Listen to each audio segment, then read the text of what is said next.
বন্ধুরা, আরও একটি নতুন ভিডিওতে সবাইকে স্বাগতম।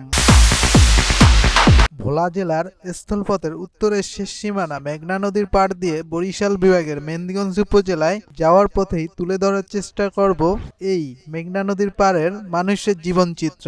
আমি যেতে আছি বেড়িবাঁধ বা মেঘনা নদীর বাঁধের উপর দিয়ে।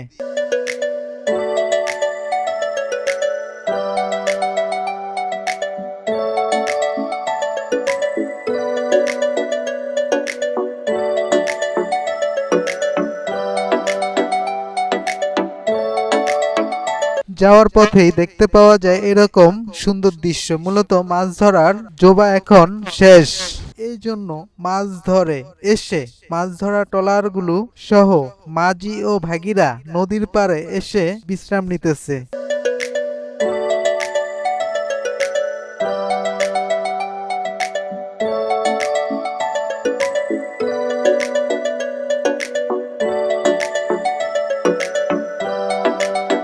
জোবা বলতে নদীর জোয়ার হওয়ার আগ মুহূর্তকে বুঝায়। ওই জোয়ার সময় নদীতে রূপালী ইলিশ বেশি পাওয়া যায়। বন্ধুরা, একটা জিনিস খেয়াল করছেন, এক পাশে বিশাল জলরাশি মেঘনা নদী, আরেক পাশে সবুজ অরণ্যে ঘেরা গ্রামীণ জনপদ।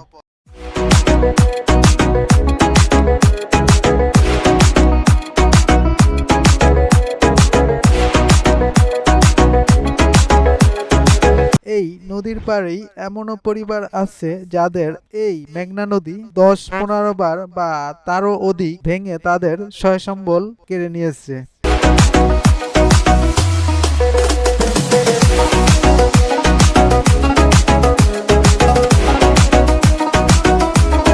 নিঃস্ব করে দিয়েছে তাদেরকে। খোঁজ নিয়ে দেখা যাবে এখন এমনও পরিবার আছে অন্য মানুষের জমিতে ওরকাত থাকে।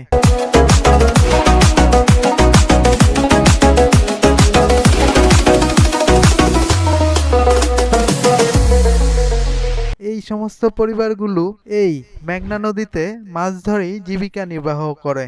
আবার দেখা যায় যখন মেঘনা নদীতে রূপালী ইলিশ ধরা পড়ে কম, তখন তারা ঢাকা বা চট্টগ্রাম গিয়ে অন্য কোনো কর্ম করে বা অন্যের জমিতে কাজ করে জীবিকা নির্বাহ করে।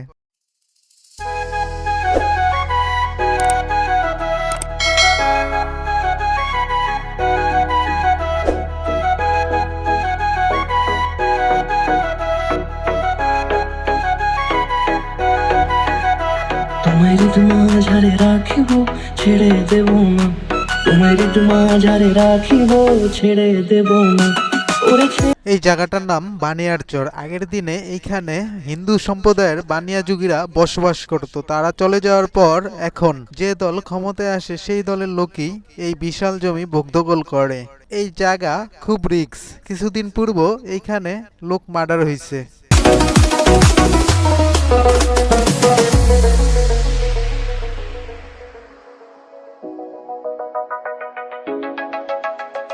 মেদিনীপুরের নাচিরন বাঁকুড়ার ওই ভিটা আর যতন করে বাঁধলি মাথা তাও তো বাঁধাসি। এই জায়গার নাম দারোগাখাল বাজার। মূলত এই বাজার একটা নদী বা খালের ওপর এই বাজার। এই রাস্তা করতে যে নদী বা খাল বাদ দেওয়া হয়েছে, পরে আস্তে আস্তে এই বাজারের উৎপত্তি।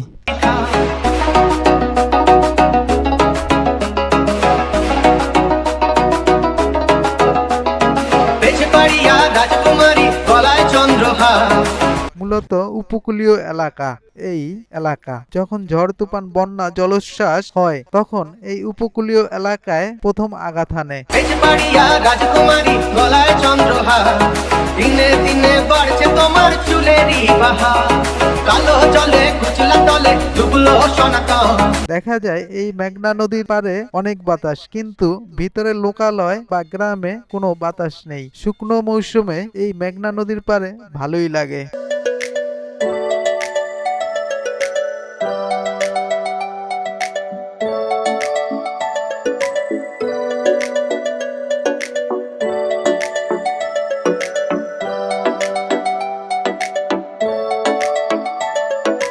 ভাল লাগে হাঁটতে তোর হাত ধরে, ভাবনা তোর আসছে দিন রাত ধরে। এই ভোলার দক্ষিণে বাংলাদেশের একমাত্র সাগর বঙ্গোপসাগর অবস্থিত।